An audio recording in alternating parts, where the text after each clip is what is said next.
ఎక్కడి నుంచి బాబు వచ్చావు? మనది ఇక్కడ అనకాపల్లి. అనకాపల్లా? చిన్నప్పటి నుంచి ఇదేనా, ఇదే వేషధారణతోనా? పరంపర నుంచి. ఆహా, ఏ ఏ వేషాలు వేస్తారు?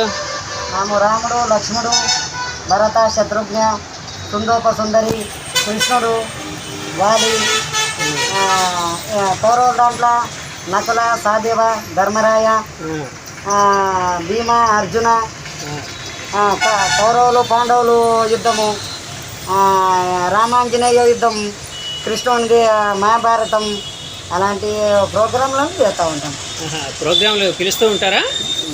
అప్పుడు ఉండే, ఇప్పుడు టీవీ, ఈ మొబైలు ఇవన్నీ వచ్చిన తర్వాత కళ అనేదే పడిపోయింది. అవునా? ఇది కళారూపంగా ఎంతమంది ఉన్నారు ఇలా దీని మీద ఆధారపడుతూ? అంటే మీరు పరంపరగా వస్తుందన్నారు కదా. బోర్డు మంది ఉన్నారు.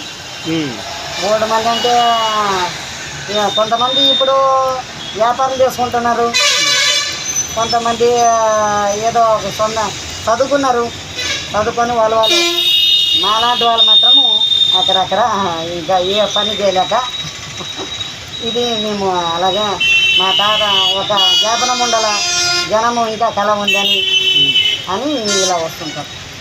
అంటే ప్రతిరోజు ఈ వేషధారిని వేసుకొని వెళ్తారా యాచనకి? అంటే ప్రతిరోజు అంటే సంవత్సరంకి ఒక 3 నెలలు ఇలా చేసుకుంటాం. అంటే మా సంప్రదాయం ఇది. 3 నెలలకి ఒకసారి 10 రోజులు చేస్తాం అంతే. తర్వాత మేము వ్యాపారం చేసేవాళ్ళం. ఏ వ్యాపారం చేసేవారు? ఏదైనా కొబ్బరి కొండ, కాకపోతే బట్టల వ్యాపారం. ఓకే, సంప్రదాయం అన్నారు కదా, అంటే సంప్రదాయం అంటే ఎలా వచ్చింది? అంటే మీ తరతరాలుగా ఇదేనా? అంటే 3 నెలలకు ఒకసారి వెళ్తారంటారు కదా.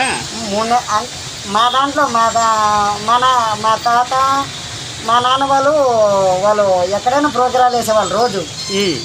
మేము అలా లేదే, అంటే ఇప్పుడు కళ పడిపోయింది కదా, వాళ్ళది అలాగుండే. మా సంప్రదాయం నుంచి ఇలా చేసుకుంటూ వెళ్తున్నాం. మీకు మ్యారేజ్ అయిందా? మ్యారేజ్ అయింది, 4 పిల్లలు ఉన్నారు. ఏం చేస్తున్నారు వాళ్ళు? వాళ్ళు చదువుతున్నారు. అంటే ఈ కళని ఎవరైనా మళ్ళీ తీసుకున్నారా? మా ఇంట్లో ఎవరు తీసుకోలేదు.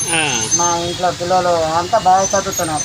అంటే ఇలాగా పౌరాణిక వేషాలు ఇలాంటివన్నీ వేసి ఇలాగా అంటే ఊర్ల మీదకి వెళ్తూ వాళ్ళ జనాన్ని ఎంటర్టైన్ చేస్తూ ఎంతో కొంత ఆశించడం, ఇది కళ పడిపోయిందని అన్నారు కదా. ఎంతమంది ఉన్నారు ఇంకా ఇలాగా మిగిలిన వాళ్ళు ఈ కళను నమ్ముకొని? ఈ కళను నమ్ముకొని అంటే ఒక 20-30 వేల మంది ఉన్నారు. అంటే ఒకే స్టేట్ లేరు వాళ్ళు.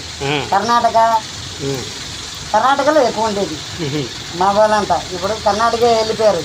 అక్కడే కర్ణాటకలో ఎక్కువ ప్రోత్సహిస్తారు, ఇక్కడ మన ఆంధ్రలో ఎక్కువ ప్రోత్సహించారు. అలాగని కొంతమంది కర్ణాటక, ఇక్కడ తమిళనాడు అక్కడికి వెళ్ళిపోయారు. Thank you.